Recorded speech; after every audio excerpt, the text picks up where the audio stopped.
Hoje estamos aqui no Saúde em Foco. Eu, Ana Helena, médica, empresária, tenho o prazer de receber Dalila Montanari, fisioterapeuta, e nós vamos conversar sobre alguns assuntos de interesse principalmente do público feminino. Nós vamos falar dos aparelhos que nós estamos conseguindo usar em tratamentos em uroginecologia.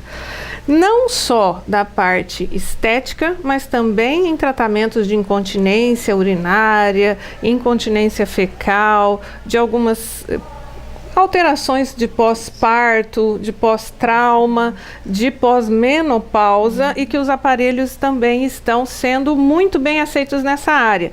A indústria desse tipo de equipamentos focou muito em face, focou muito em corporal por muito tempo, mas ainda bem que eles resolveram olhar com uma certa particularidade para a região genital e agora nós já podemos oferecer tratamentos com radiofrequência, tratamentos com laser para essa região, né, Dalila? Isso, hoje nós podemos contar com novas tecnologias também para a área íntima. A mídia vem focando também muito nessa estética íntima e as indústrias hoje de equipamentos desenvolveram os eletrodos específicos para essa área, com tratamentos indolores, rápidos, com resultados que vêm em semanas e proporcionando uma melhor qualidade de vida para essas pacientes. E o interessante é que todos esses aparelhos, eles trazem eletrodos que são absolutamente esterilizáveis. Então, assim, são equipamentos que a gente consegue usar com segurança e com eficácia.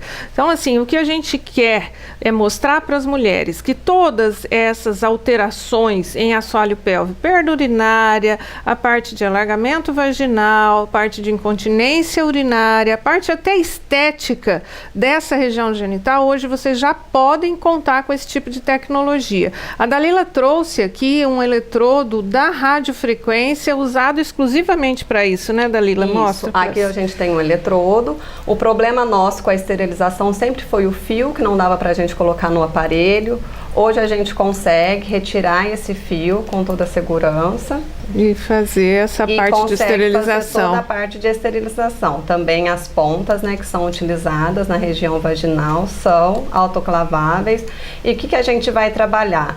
Como a gente tem um conforto com esse eletrodo desenvolvido para a área íntima, a gente consegue flacidez de grandes lábios, pegar certinho aquela região, a gente consegue trabalhar tônus na musculatura para incontinência urinária, sem causar qualquer transtorno à paciente com esse eletrodo.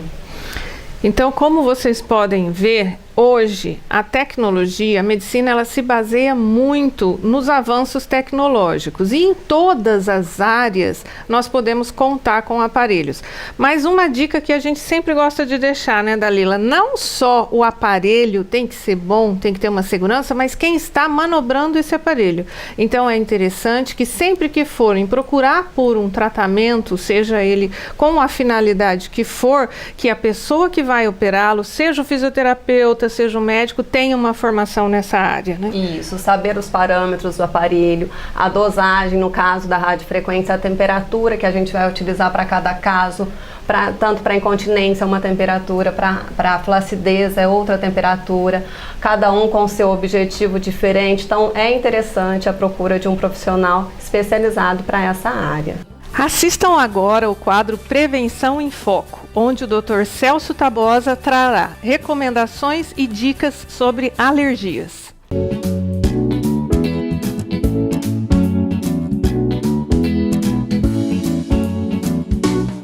Olá, sou o Dr. Celso Tabosa, médico especialista em alergia, imunologia e acupuntura médica, e nessa semana, nesse programa Prevenção em Foco e muito mais, estaremos falando sobre doenças alérgicas respiratórias.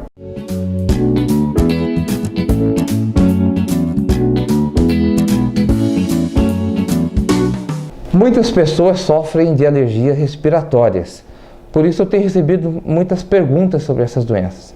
Dentre essas perguntas, as pessoas têm perguntado qual a diferença entre rinite e asma. Então, rinite e asma são alergias respiratórias muito frequentes na população.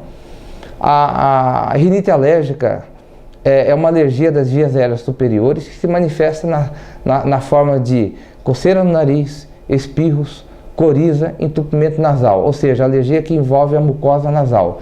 Já a asma é uma alergia que envolve a mucosa brônquica das vias aéreas inferiores, que se manifesta na forma de tosse, chiado no peito, falta de ar e tipo um aperto, uma opressão no peito. Essas são as principais diferenças. Também as pessoas têm perguntado quais são as principais causas dessas doenças alérgicas respiratórias. As causas, elas envolvem, tanto na asma como na rinite, são as mesmas. São causadas principalmente por alergia a ácaros da poeira domésticas, por fungos do ar, pelos de animais, pelo de cachorro, pelo de gato, pólens e algumas vezes também os alimentos podem causar, mas esses são os mais frequentes causadores. Dentre eles, o campeão são ácaros da poeira doméstica. Também as pessoas perguntam como devemos prevenir essas doenças. Então, vocês que estão assistindo aí, como devemos prevenir? A prevenção ou seja, se você tem tendência a ser alérgico, você deve ficar o mais longe possível dessas substâncias alergênicas, principalmente na casa que encontra bastante ácaros. Então, tira-se tapete, carpete, cortina. E no quarto, o quarto tem que ser bem arejado, tem que entrar sol durante o dia, não pode ter mofo nas paredes. A coberta não pode ser essas cobertas peludas. Deve-se trocar essas cobertas peludas por edredões ou também cobertas de algodão lisa, que não acumule pó. E também deve-se usar uma capa antialérgica no colchão e nos travesseiros, para não acumular pó. Essas são as principais dicas de como evitar essas doenças alérgicas respiratórias. Como resumo de tudo isso que falei, uma das coisas importantes é a prevenção, porque a doença alérgica é uma doença crônica, inflamatória, de fundo imunogenético, muitas delas de difícil cura, então é um tratamento longo, então é melhor prevenir. Então a prevenção é muito importante. E estaremos respondendo perguntas. Se que teve alguma dúvida, pode mandar a pergunta, enviar a pergunta pelo site, pelo Facebook, que nós estamos prontamente para respondê-las, essas perguntas. Espero ter esclarecido essas dúvidas sobre doenças alérgicas respiratórias. Caso tenha mais dúvidas, envie perguntas pelo nosso site, pelo Facebook e também sugestões de novos temas sobre a área da saúde, que nós estaremos falando sobre esses temas.